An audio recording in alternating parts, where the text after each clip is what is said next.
Au-delà des dédicaces, tu dirais quelles sont les 1 à 3 actions marketing que tu as fait dans le cadre du livre qui ont le plus d'impact? Ouais, alors un truc déjà très très important et simple à faire, c'est d'impliquer votre communauté le plus tôt possible en fait. Quand je suis allé signer le contrat avec mon éditeur en décembre 2012, j'ai tout filmé, j'ai publié sur ma chaîne YouTube. Tu vois, rien que ça, tu vois. Déjà, tu dis voilà, les Et gars, on voit quoi dans la vidéo? Tu vas juste dans le bureau et tu signes et c'est un grand moment, quoi. Ouais, exactement. Et en plus, tu vois, j'avais 2 caméras et j'ai perdu le fichier d'une des caméras. Donc du coup, c'était même pas le bon angle et tout ça. Mais bref, voilà, j'avais fait une vidéo, enfin, tu vois, j'avais fait une intro avant pour expliquer un peu le truc. Donc c'était vraiment pas idéal. Mais déjà, t'impliques, tu dis voilà les gars, c'est génial, merci beaucoup. Grâce à vous, il y a un éditeur qui m'a contacté, j'ai signé un contrat. Ça y est, je suis parti. Tu les impliques dès le début, c'est super important. Et tu vois, je veux dire, dans le contrat, c'était marqué, c'était en décembre 2012, je devais rendre le manuscrit pour mai 2013. Et je l'ai rendu début 2016. Donc j'étais légèrement en retard, tu vois. Et voilà. Je voudrais revenir sur l'idée des actions marketing. Tu m'as dit la première, c'est impliquer la communauté. Tu as filmé Ouais. la signature du contrat. Qu'est-ce que tu as fait pendant les 4 ans, pendant que tu étais en train d'écrire le livre, pour impliquer les gens? Je donnais des updates régulièrement. Et ce qui est bien aussi, c'est que quand tu t'en fais un engagement public comme ça, bah, quand tu en parles pas pendant un certain temps, tu as toujours des gens qui vont te poser dans les commentaires, tu vois, de ta chaîne, de tes articles, qui vont dire, mais au fait, Olivier, t'en es où dans ton bouquin, tu vois? Tu vas rencontrer les gens dans un événement, ils vont te poser la question. Donc, ça te maintient toujours dans le truc.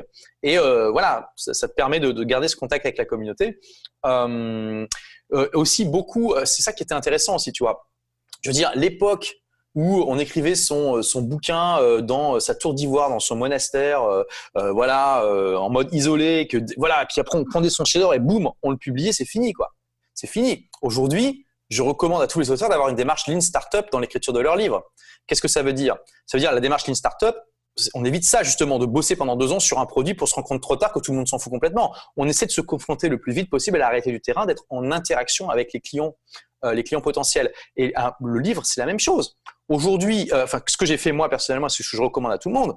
Au fur et à mesure que j'écrivais le bouquin, le contenu que je mettais, je le transformais. J'en faisais des vidéos pour ma chaîne. J'en faisais, enfin voilà, c'était surtout des vidéos en fait.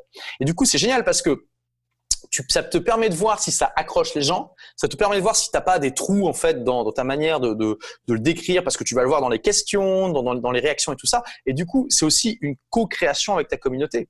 Donc, tu crées ton livre au fur et à mesure en interaction, et c'est génial aussi. Ça te donne une source d'inspiration pour ton contenu qui est absolument extraordinaire.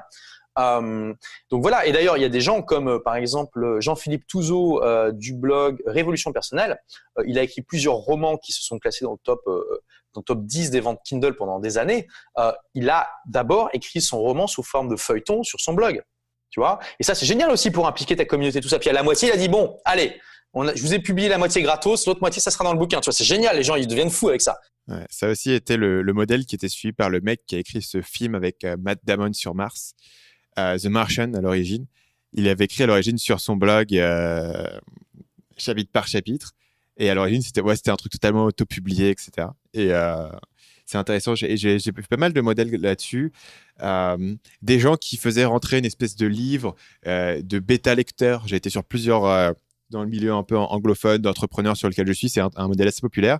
Et ils t'envoient des chapitres, tu donnes ton retour au fur et à mesure. Et en fait, ils ont un peu la même démarche que moi j'ai quand je sors des formations. En général, quand je sors une formation, j'essaie de faire rentrer les gens le plus tôt possible, essentiellement en faisant un système de pré-vente, de manière à ce que quand on sort un module, on ait des gens qui nous disent les mecs, vous êtes à côté de la plaque et il vous manque ça, ça, ça, et moi j'ai encore plein de questions auxquelles t'as pas répondu. Et c'est drôle de voir comment est-ce que tu peux faire rentrer les gens. Un mec qui l'a super bien fait aussi, c'est Fabien Olicard. Et lui, ce qu'il faisait, c'était plus à mettre un peu des teasers de son livre et demander aux gens de lui donner un input, et il dit tiens, ce que vous m'avez dit là plus tard ça sera dans le livre, mais je vous dis pas exactement où. Et dans le livre il y a aussi des easter eggs qui font référence soit à la chaîne, soit qu'il faut trouver, et il a fait une vidéo où il sort son bouquin. D'ailleurs son bouquin a vraiment très très bien marché en librairie, et je trouvais que cette nouvelle manière d'écrire, par contraste justement avec le côté la tour d'ivoire, c'est vraiment intéressant. Tu vois, pourquoi est-ce que tu crées non seulement le marketing de ton livre est différent, mais l'écriture de ton livre est différente, et dois aussi prendre en compte le fait qu'aujourd'hui, tu as une bande passante de communication avec ton audience qui est là. Et évidemment, il y a le côté ownership. Si les personnes ont l'impression d'avoir suivi le truc, d'avoir suivi le parcours, ils sont tout d'un coup beaucoup plus impliqués dans un bouquin qui sort que si, acheter mon truc. Ouais, complètement. Bah, c'est ça. Et d'ailleurs, j'allais continuer dans cette démarche. C'est que aussi, au bout d'un moment, j'ai créé ce que j'appelais la tribu des ambassadeurs. Je leur ai dit, le livre va bientôt sortir. Donc, vous savez, pour moi, c'est ma mission. Toi, j'ai partagé ma mission, j'ai expliqué ce que je t'ai expliqué tout à l'heure, je veux souffler sur les braises, etc. Si cette mission résonne avec vous et que vous êtes prêt à me donner un coup de main pour la promotion de mon bouquin, c'est absolument pas obligatoire, mais si ça vous intéresse, vous cliquez sur ce lien-là et vous ferez partie de la liste des ambassadeurs. Je vous enverrai des news en avant-première sur mon bouquin et de temps en temps, je vous demanderai de me donner un coup de main sur différentes choses, tu vois. Et du coup, tu te retrouves, moi, je me suis retrouvé peut-être avec 2000 personnes extrêmement motivées qui s'engagent à te donner un coup de main et ça, c'est extrêmement puissant aussi. Notamment, je m'en suis servi quand j'ai publié les premiers posts sur Facebook, les médias sociaux, etc., pour dire que le livre était sorti ou allait sortir.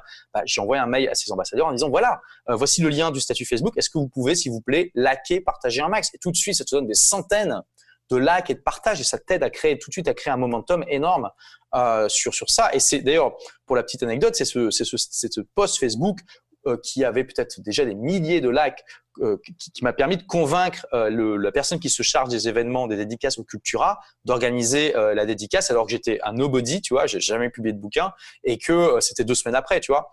Donc, tu vois, tu utilises comme ça tes succès comme effet de levier pour alimenter le truc et c'est extrêmement efficace. Mais juste pour revenir quand même sur cette idée de création du livre avec la communauté, il faut savoir aussi que ça existe déjà depuis longtemps. Par exemple, la plupart des grands auteurs français du 19e siècle, du genre Zola, Flaubert et tout ça, eux-mêmes, ils n'étaient pas en mode tour d'ivoire. Souvent, leurs bouquins étaient d'abord publiés sous forme de feuilletons dans des journaux à l'époque.